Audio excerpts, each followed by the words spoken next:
Sénégal, le foncier demeure une question complexe. À côté des pesanteurs socioculturelles et de la méconnaissance des lois et règlements, la femme accède difficilement à la terre. Elle continue d'être laissée en rade, d'où la question de savoir à quand la fin des inégalités. Les premières contraintes identifiées quant à l'accès des femmes au foncier sont d'ordre socioculturel, mais aussi matériel, financier et administratif. Les femmes représentent 52% de la population. 60% d'entre elles vivent et travaillent dans les zones rurales, où elles constituent 68% de la main-d'œuvre. Cependant, concernant l'accès à la terre, elles sont les plus lésées. 3 femmes sur 4 ne sont pas détentrices d'un patrimoine foncier. Une situation que déplorent les femmes rurales. Oui, la commission domaniale, les chefs coutumiers, eux, ils pensent que les femmes ne doivent pas avoir de terre. C'est ça leur esprit. La femme doit rester à la maison, travailler, occuper les travaux de la maison, mais aller accéder à la terre, c'est totalement... Ils ne veulent pas que les femmes aillent avoir des terres comme eux. L'égalité de la terre des hommes à la femme, ce n'est pas leur bien. Pourtant, les femmes sont là, ils ont des groupements, de groupements très forts, mais je ne sais pas, ça c'est au niveau des hommes qui vraiment ne veulent pas peut-être laisser aux femmes, c'est pas l'accès seulement, c'est l'accès à tout, au matériel, aux intrants et tout. Oui, c'est ça, c'est le défi, parce que le taux de représentation des femmes, le taux de représentativité des femmes au niveau du conseil est encore très timide. Moi, je sais que pour mon village, il n'y a qu'une seule femme conseillère. Et je sais que dans beaucoup de villages, il n'y a pas de femme conseillère. Donc, c'est très bon de faire une loi pour la parité. C'est très bon de responsabiliser les femmes. Mais le meilleur, c'est de faire le suivi et de veiller à ce que cette loi soit appliquée effectivement. La situation que nous vivons actuellement elle est assez délicate, surtout nous les femmes, parce qu'on n'a pas vraiment accédé comme il faut à la terre et on aimerait vraiment qu'on nous attribue en tant que femmes et les jeunes assez de terre pour exploiter. Parce qu'on ne peut pas dire l'exploitation familiale et un développement sans les femmes. Et on est tous inquiets par rapport à ce qui s'est passé à Fanaï, l'accaparement des terres. On aimerait que l'État fasse quelque chose pour nos terres, qu'il nous aide à sécuriser nos terres. Pourtant, la religion reconnaît que la femme doit accéder à la terre. Yàlla dafa wax ni jigéen ñi nit lañ liñ sant góor ñi lañ leen sant mais am na lu góor ñi mën te ñoom mënuñ ko am na luñ mën ñoom te góor ñi mënuñ moo tax jigéen ñi ak góor ñi ñoo yem mais nuróowul. terewul que ni jigéen bu liggéey ba am alaloon jënd ay suufam moo ko moom kooku lislaam daf ko nangu kon si wàllu miraas sama naa ñu oustaz nañ ko gën a leeral pour ñu xam ne du dañu néewal jigéen. du dañu néewal jigéen dafa am lu tax yàlla wax ni jigéen góor jël ñaar jigéen jël benn waaye lislaam nee na jigéen bu liggéeyee ba am alalam moom suufam am na ci droit parce que wane nañu exemple ci Sayyidatuna Khadija. waaye ñaar ñoo bokk ni leen yàlla mooñe mooy jigéen ak suuf kii day ëmb wasin pour àdduna kii ëmb wasin pour àllaaxira jigéen ñoo ni ëmb wasinu pour àdduna moo tax nu toog nii di waxtaan des na ci kanam àdduna bàyyi nu suuf ëmb nu bu nu wasinee mooy bu nu dekkee ñaar ñëppay ëmb na kon diggante jigéen ak suuf looloo tax seen ànd yàgg moom joxoñ na foofu lu am solo boo ñëwee ci aada nag penc mu yàqu aadaa ko yàq nun nag li ma waxoon sànq lu nuy togg day saf diine mooy tax lu fi yàqu duñ ko jiiñ aada l'islam lañ koy jiiñ ndax ñi koy yor léeg-léeg ñoom it ñoo dul xam fu ñu koy laxas rek ñu laxas ko diine te léeg nga takk ñetti soxna mënoo ci dara ñu wax nga ne waaye l'islam bëgg dafa jigéen jëmeer daan ne kon su boo wër l'islam fekk du l'islam yow yooyu itam dafa bëri lool ci yi ñuy dox dafa bëri lool ci yi ñuy dox yu aada tëral ñu jiiñ ko diine fekk du diine aada. Selon les sociologues, l'accès des femmes à la terre est déterminé par la coutume et la tradition au détriment des femmes. Le foncier reste un patrimoine familial. Le foncier reste encore un patrimoine familial au niveau du Sénégal, bien qu'il y a la loi 64-46, la loi sur le domaine national, qui dit que c'est l'État qui est en fait le détenteur des terres. Il y a la loi sur la décentralisation de 96 qui confère aux collectivités locales donc, le rôle de gestionnaire et donc de distributeur des terres, mais jusque-là, on constate sur le terrain que ce n'est pas ça qui est pratiqué. Les terres sont encore entre les mains des familles et notamment des grandes familles traditionnelles et l'accès, en fait, il est encore déterminé par la coutume et par la tradition. Je crois que c'est une question qu'il faut ramener à l'organisation sociale.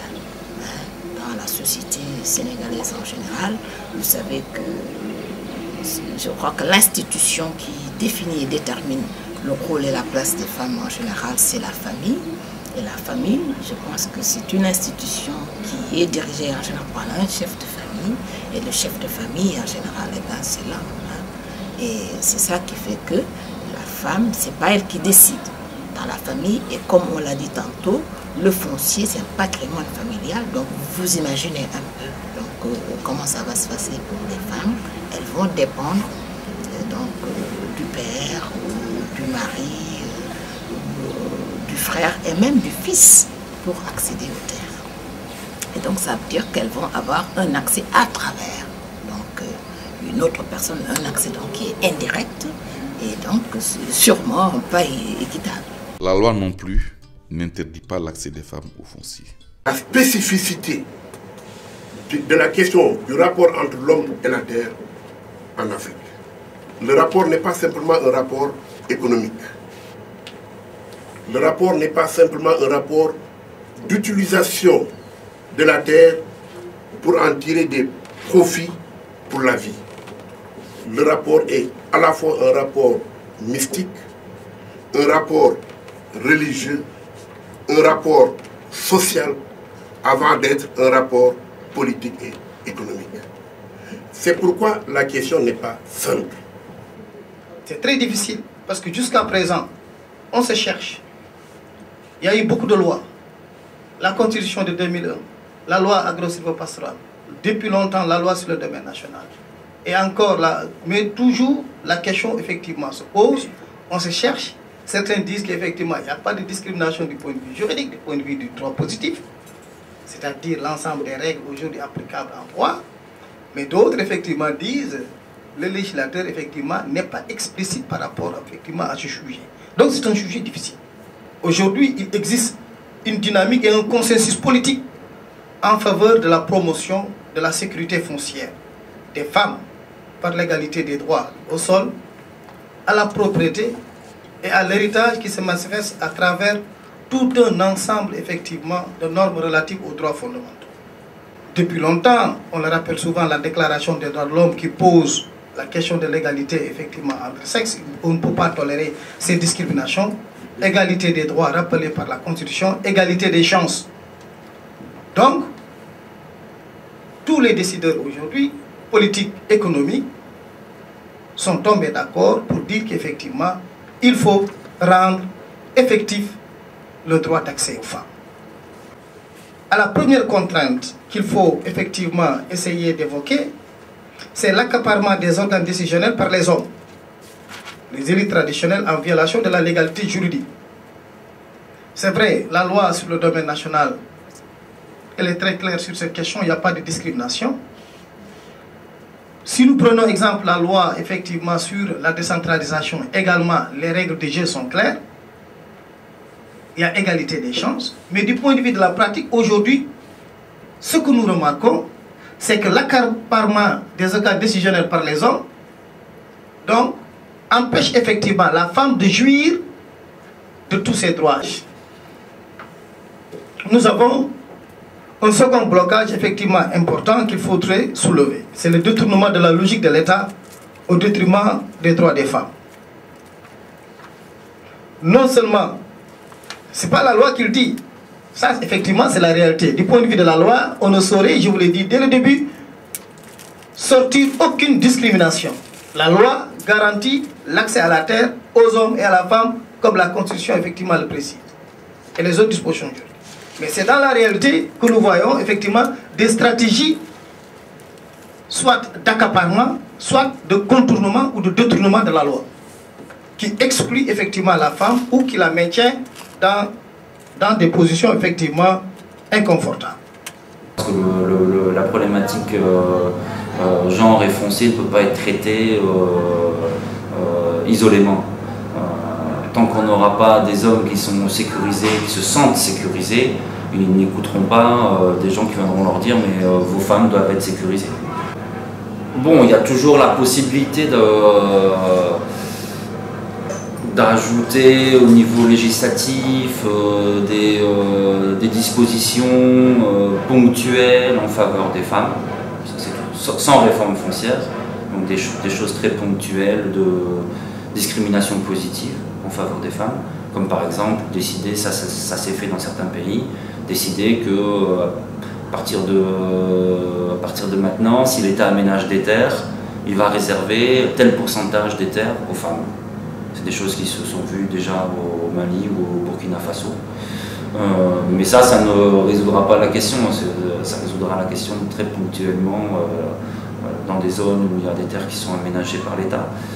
De façon plus générale, je ne pense pas réellement que la problématique de l'accès des femmes à la terre et de la sécurisation du foncier pour les femmes soit une problématique qui va se traiter sur un plan législatif. Je pense que les résistances, les réalités du terrain sont beaucoup plus prégnantes et c'est là-dessus qu'il faut travailler à mon avis, et c'est surtout en termes de sensibilisation.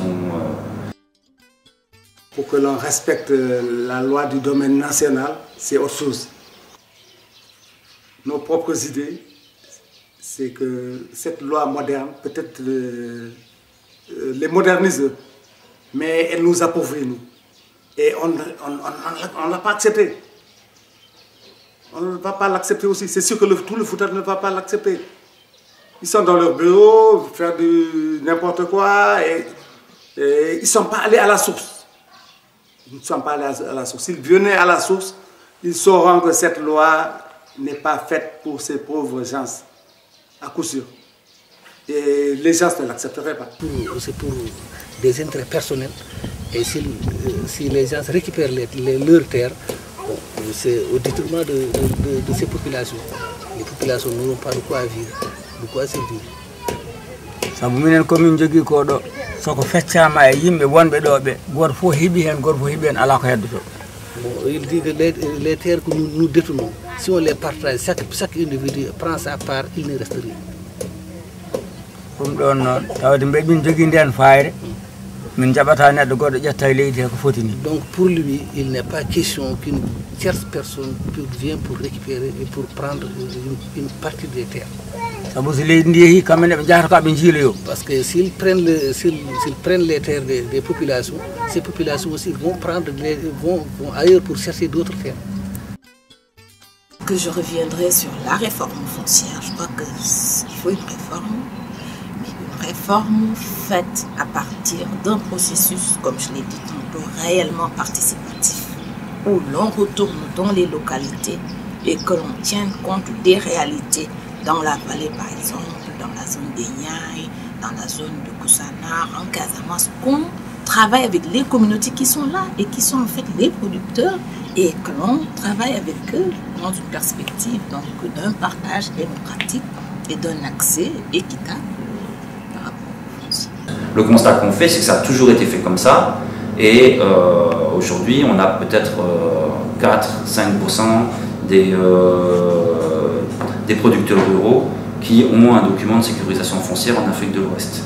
Donc le constat, c'est un constat d'échec de ces lois-là, et si on veut rompre avec cette situation-là, il faut associer les différentes populations, les différentes parties prenantes, que ce soit les organisations paysannes, mais aussi les privés, les investisseurs, les organisations de femmes, les jeunes, les migrants, les autochtones, les chefs coutumiers, les élus locaux. Toutes ces catégories d'acteurs ont des choses à dire, des intérêts légitimes à défendre, et un processus de réforme foncière doit permettre de trouver un consensus minimal entre ces différents acteurs pour élaborer une politique et une loi foncière qui ait ensuite des chances d'être applicable.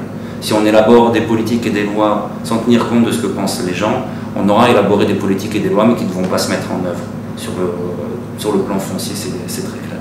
Dans notre pays, le rapport entre l'homme et la terre est un rapport particulier, mais dans ce rapport particulier, le rapport entre la femme et la terre, dans la famille, est encore un rapport beaucoup plus particulier.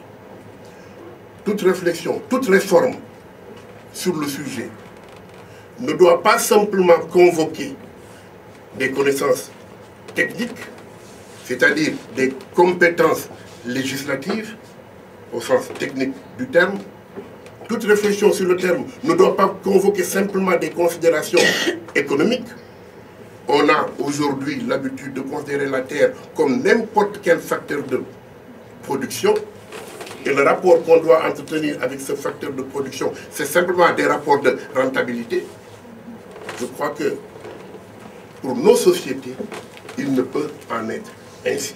Et pourtant, nous sommes aussi obligés de réfléchir pour trouver les réponses les plus appropriées, pour concilier l'ensemble des préoccupations et l'ensemble des considérations nécessaires aussi au développement de nos pays.